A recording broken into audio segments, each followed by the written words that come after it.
నువ్వు ఎంత ఖచ్చితంగా చెప్తే అంత ఖచ్చితంగా స్కెచ్ వస్తుంది. రాని చూద్దాం. వాడెవ్వడో, వాడి వెనకాల ఎవ్వరున్నారో అందరూ బయటకొస్తారు. అప్పుడు చెప్తాను.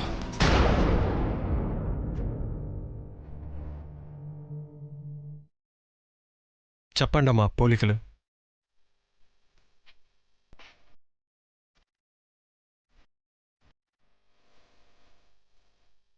వాడి కళ్ళు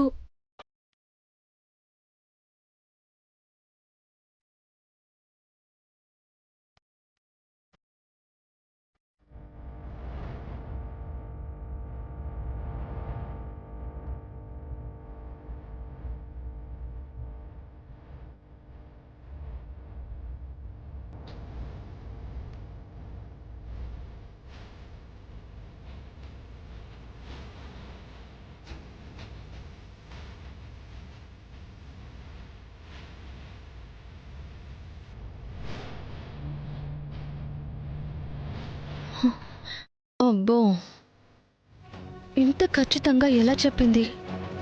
ఒకవేళ వీడు దొరికితే మేమందరం దొరికినట్టే. ఇప్పుడేం చేయాలి?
సరిగ్గా చెప్పు వైదేహి.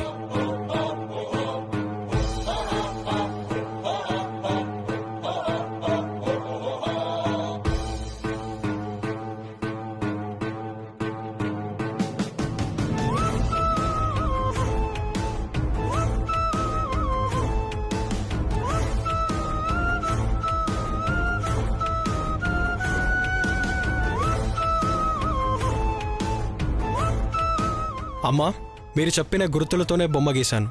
అతనో కాదో చూడండి.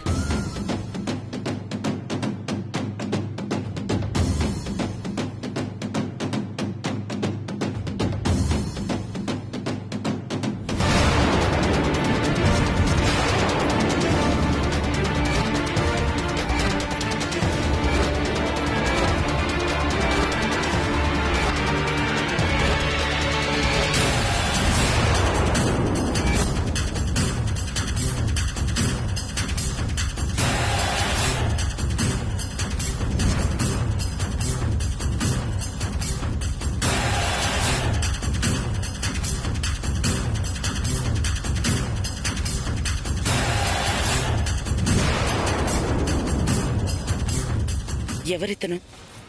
ఇతన్నెప్పుడూ చూడలేదే.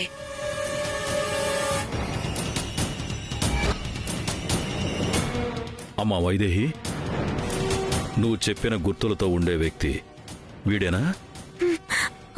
వీడే మావయ్య గారు, వీడే.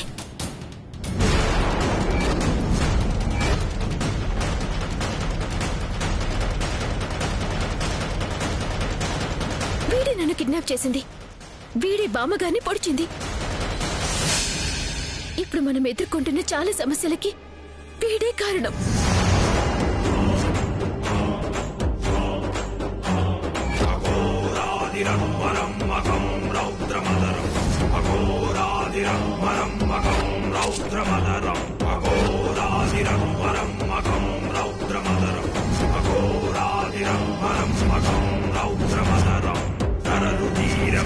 శంకనన దార రౌద్రం నరరుధీర మదన శంకనన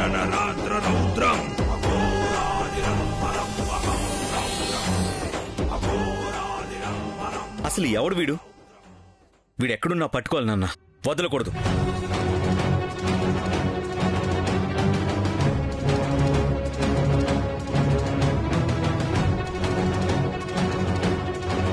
అమ్మా వైదేహి, ఎంత జరిగిందని మేమెవరం ఊహించలేదమ్మా. అయినా నువ్వు క్షేమంగా బయటపడ్డావంటే మా అందరి అదృష్టమే. అసలు మనింటికొచ్చి కిడ్నాప్ చేయడమేంటి?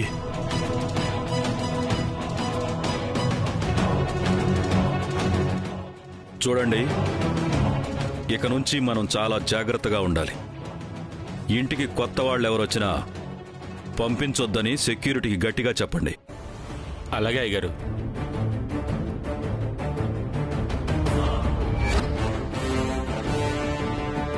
ఇన్స్పెక్టర్ గారు, వాడెవడో కనుక్కోండి. అసలు జరుగుతున్న సంఘటనలకి వాడే కారణమా? వాడెవ్వడైనా సరే వదిలేది లేదు. వాడి వెనకాల ఎవరున్నారో తెలుసుకోవాలి.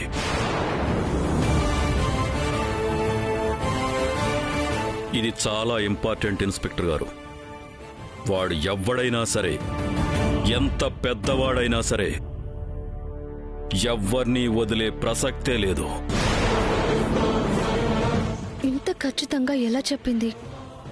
ఒకవేళ వీడు దొరికితే మేమందరం దొరికినట్టే. ఇప్పుడేం చేయాలి?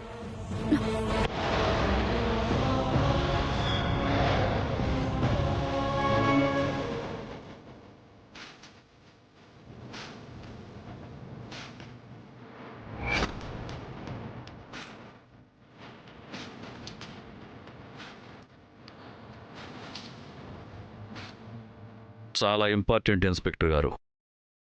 అలాగే రాజావారు, ఆ స్కెచ్ని అన్ని పోలీస్ స్టేషన్లకి పంపిస్తాం. వీలైనంత తొందరగా పట్టుకుంటాం. Thank you so much. It's okay.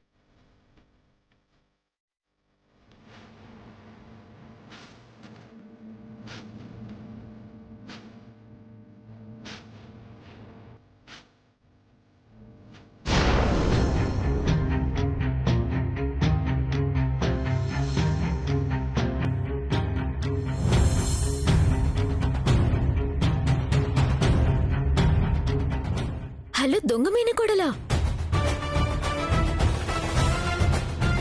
ఎందుకంత కోపం? నువ్వేమైనా నిజమైన మేనకోడలివా ఏంటి?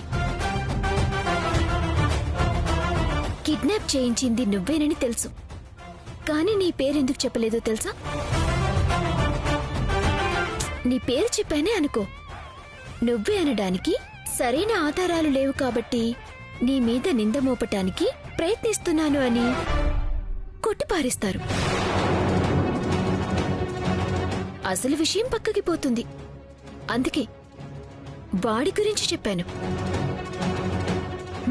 ఇప్పుడు వాణ్ణి పట్టుకుంటారు.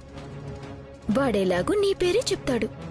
చేతికి మట్టంటకుండా పనైపోతుంది. లేకపోతే నన్నే కిడ్నాప్ చేయిస్తావా?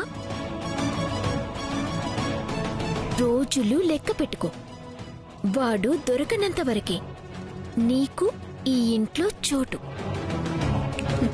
ఒక్కసారి దొరికాడే అనుకో, తర్వాత నీ చోటు జైల్లో ఉంటుందో ఇంకెక్కడైనా ఉంటుందో నీ అదృష్టం మీదే ఆధారపడి ఉంటుంది.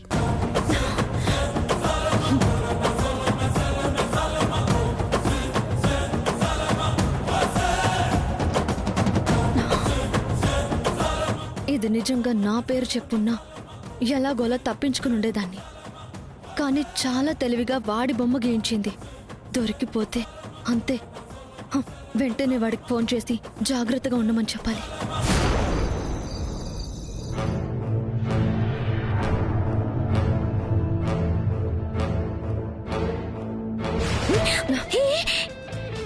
పాలివ్వు. నేను ఇవ్వను.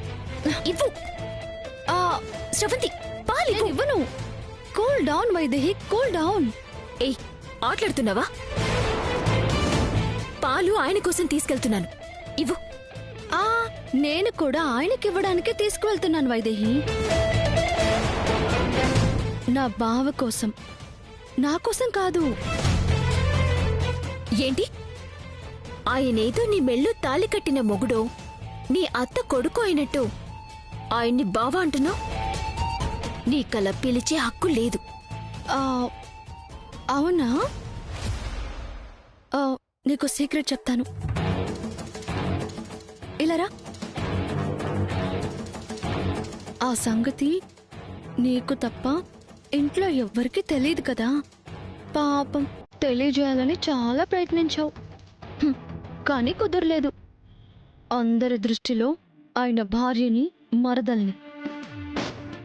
కాబట్టి పాలిచ్చే హక్కు ఉంది,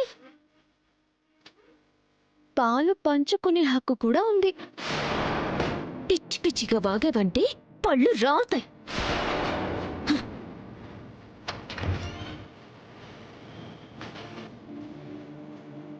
పాలివ్వు.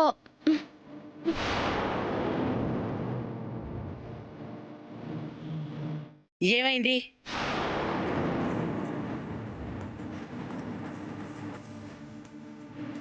ఏమైంది? మీరిద్దరూ ఏదో గొడవ పడుతున్నట్టున్నారు. ఏం లేదత్తయ్య, బావకి పాలు తీసుకెళ్తుంటే వైదేహి నువ్వు తీసుకెళ్ళడానికి వీల్లేదు, నేనే తీసుకెళ్తాను అంటుంది. ఏంటి? నువ్వు తీసుకెళ్తున్నావా? అదే చెప్తున్నాను వైదేహి, కంగారు పడకు. వైదేహి చెప్పేది కూడా నిజమే అత్తయ్య. నేను తీసుకెళ్తే బావ తాగుతాడో లేదో. వైదేహి తీసుకెళ్ళి ఇవ్వడమే కరెక్ట్. ఏంటి కరెక్టు? నువ్వు తీసుకెళ్తే ఎందుకు తాగడు? నువ్వు కూడా భార్యవే కదా. వాట్ బేబీ, విన్నావుగా మాట? నేను భార్యనే అంట. నీకు హక్కుంది కదా. అసలు నువ్వే ముందు వెనకడుగు వేస్తే ఎప్పుడు దగ్గరవుతావు? అది కాదత్తయ్య, వైదేహి తనే ఇస్తానంటుంటే. నువ్వే ఎందుకు ఇవ్వాలి? నీతో పాటు స్రవంతికి కూడా హక్కుంది కదా.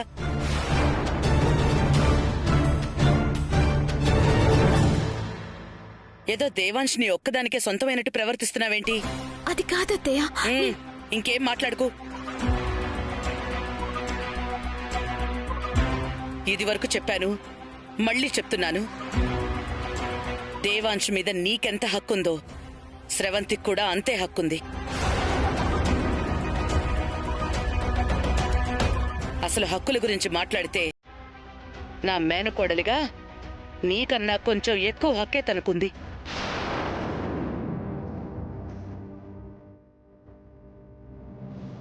అది మళ్ళీ మళ్ళీ నాతో చెప్పించుకునే పరిస్థితి తెచ్చుకోకు.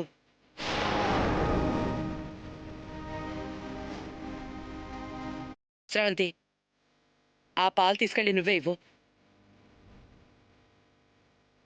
ఇవ్వు. శ్రవంతి, నేను తర్వాత వాడిని రమ్మన్నానని చెప్పు. వాడితో మాట్లాడాల్సింది చాలా ఉంది. సరే అత్తయ్య.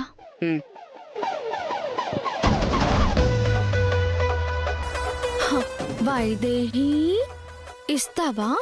పాలిస్తావా? పాపం, చాలా ప్రేమతో కలిపి ఉంటావు పాలు.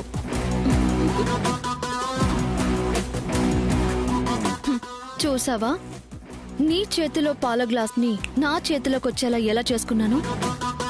ఇలాగే నీ మొగుణ్ణి కూడా నా చేతుల్లోకి వచ్చేలా చేసుకుంటాను. వస్తాడు నా రాజు ఈ రోజు.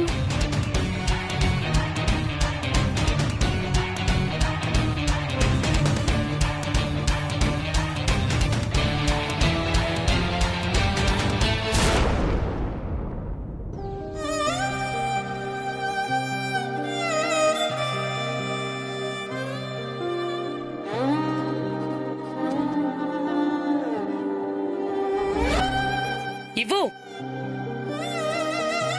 శ్రవంతి, తర్వాత నేను రమ్మన్నానని చెప్పు. వాడితో మాట్లాడాల్సింది చాలా ఉంది. సరే అత్తయ్య. ఉమ్.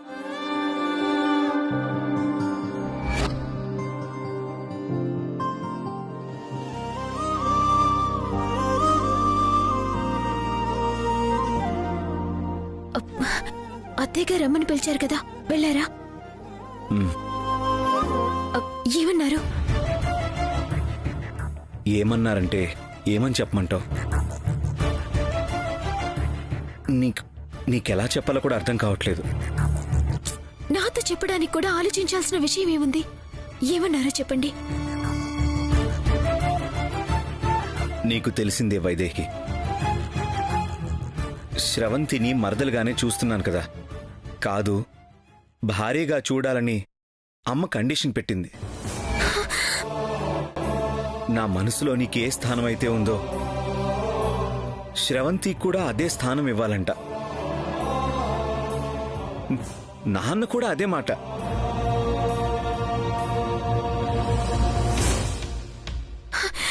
మరి మీరేమన్నారు? ఏమంటాను?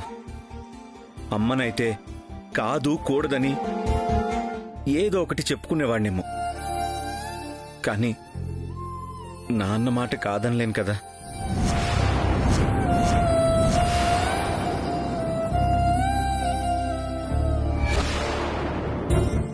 కానీ అందుకే ఇప్పటికిప్పుడంటే కష్టం, గాని తొందరలోనే శ్రవంతిని భార్యగా చూడ్డానికి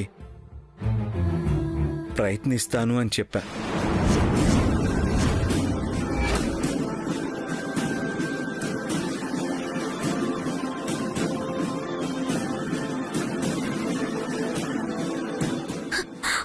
ఏం మాట్లాడుతున్నారు మీరు? అత్తయ్య మావయ్య చెప్తే భార్యగా అంగీకరిస్తారా? మరి నా పరిస్థితి ఏంటి? వైదేహికి తప్ప నా మనసులో వేరొకరికి చోటు లేదు అని చెప్పారు కదా, నా ప్రాణం అంటారు కదా. ఇదేనా నా మీద మీకున్న ప్రేమ? అసలు ఆ మాట అనడానికి మీకు మనసులా వచ్చింది? ఏం చేయమంటావు? అమ్మా నాన్నలు అంత గట్టిగా చెప్తే కాదనగలమా? అది అర్థం చేసుకోకుండా మాట్లాడతావేంటి వైదేహి? అవును, బాగానే అర్థం చేసుకుంటా. అలా అర్థం చేసుకొని మిమ్మల్ని పూర్తిగా నమ్మాను చూడండి. అందుకు నాకు ఇలా జరగాల్సిందే. అయినా నేనొక పిచ్చి మాలోకాన్ని. ఏం చేస్తాం? వచ్చింది అసలు మేనకోడలు కాదు, నకిలీది అని చెప్తే మీరు నమ్ముతారనుకున్నాను చూడండి. అది నా తప్పు. మీ మరదలే అని నమ్ముతున్నారు కదా. చిన్నప్పుడు తాళి కట్టింది తనకి అనుకుంటున్నారు కదా. అయితే ఎప్పటి నుంచో ఎందుకు? ఇప్పటి నుంచి భారీగా చూసుకోండి. వెళ్ళండి.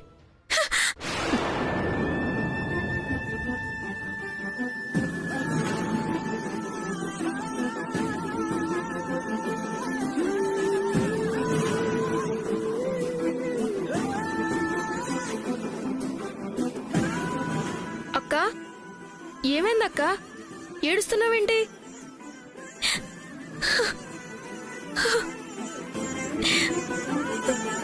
అంతా అయిపోయింది తమ్ముడు. వచ్చింది అసలు మేనకోడలు కాదు, నకిలీది అని నెత్తి నోరు కొట్టుకుని మరీ చెప్పా.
స్రవంతి గురించి.